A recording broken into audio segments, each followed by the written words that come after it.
परळी तालुक्यातील पांगरी तांडा येथे एका निरागस मुलीचा बालविवाह होणार होता, पण पोलिसांच्या सतर्कतेनं क्षणार्धात सर्व काही बदललं। गोपनीय माहिती मिळताच परळी ग्रामीण पोलिसांनी विजेच्या वेगानं हस्तक्षेप केला आणि विवाह यशस्वीरित्या रोखला। 2 जुलै रोजी दुपारी पोलीस निरीक्षक मल्हार शिवरकर यांच्या नेतृत्वाखाली शिवकर सोळंके, पोहेकर, गजानन पुजवरवाड, चालक पोलीस हेड कॉन्स्टेबल मुंडे यांच्या पथकानं घटनास्थळी धाडसानं धाव घेतली। स्थानिक पोलीस पाटील आणि राज्यपाल पुरस्कार प्राप्त ज्ञानोबा मुंडे माऊली यांनीही अभियानात महत्त्वाची भूमिका बजावली। पोलिसांनी मुलीचं वय अवघं 14 वर्षे असल्याचं सिद्ध केल्यानंतर तिच्या पालकांना बालविवाहाच्या भयानक परिणामांची जाणीवही करून दिली। पालकांनी समुपदेशनानंतर विवाह रद्द करण्यास संमती दिली। ही संपूर्ण कारवाई पोलीस अधीक्षक नवनीत कावंत, अपर पोलीस अधीक्षक चेतना तिकडके मेंढे आणि उपविभागीय पोलीस अधिकारी रवी के शिंदे यांच्या मार्गदर्शनाखाली यशस्वीरित्या पार पडली।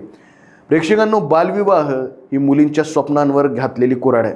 14 वर्षाच्या मुलीचं आयुष्य, शिक्षण आणि भवितव्य या एका निर्णयानं उद्ध्वस्त होऊ शकतं। पोलिसांच्या धाडसानं एका मुलीचं भविष्य उजळलंय।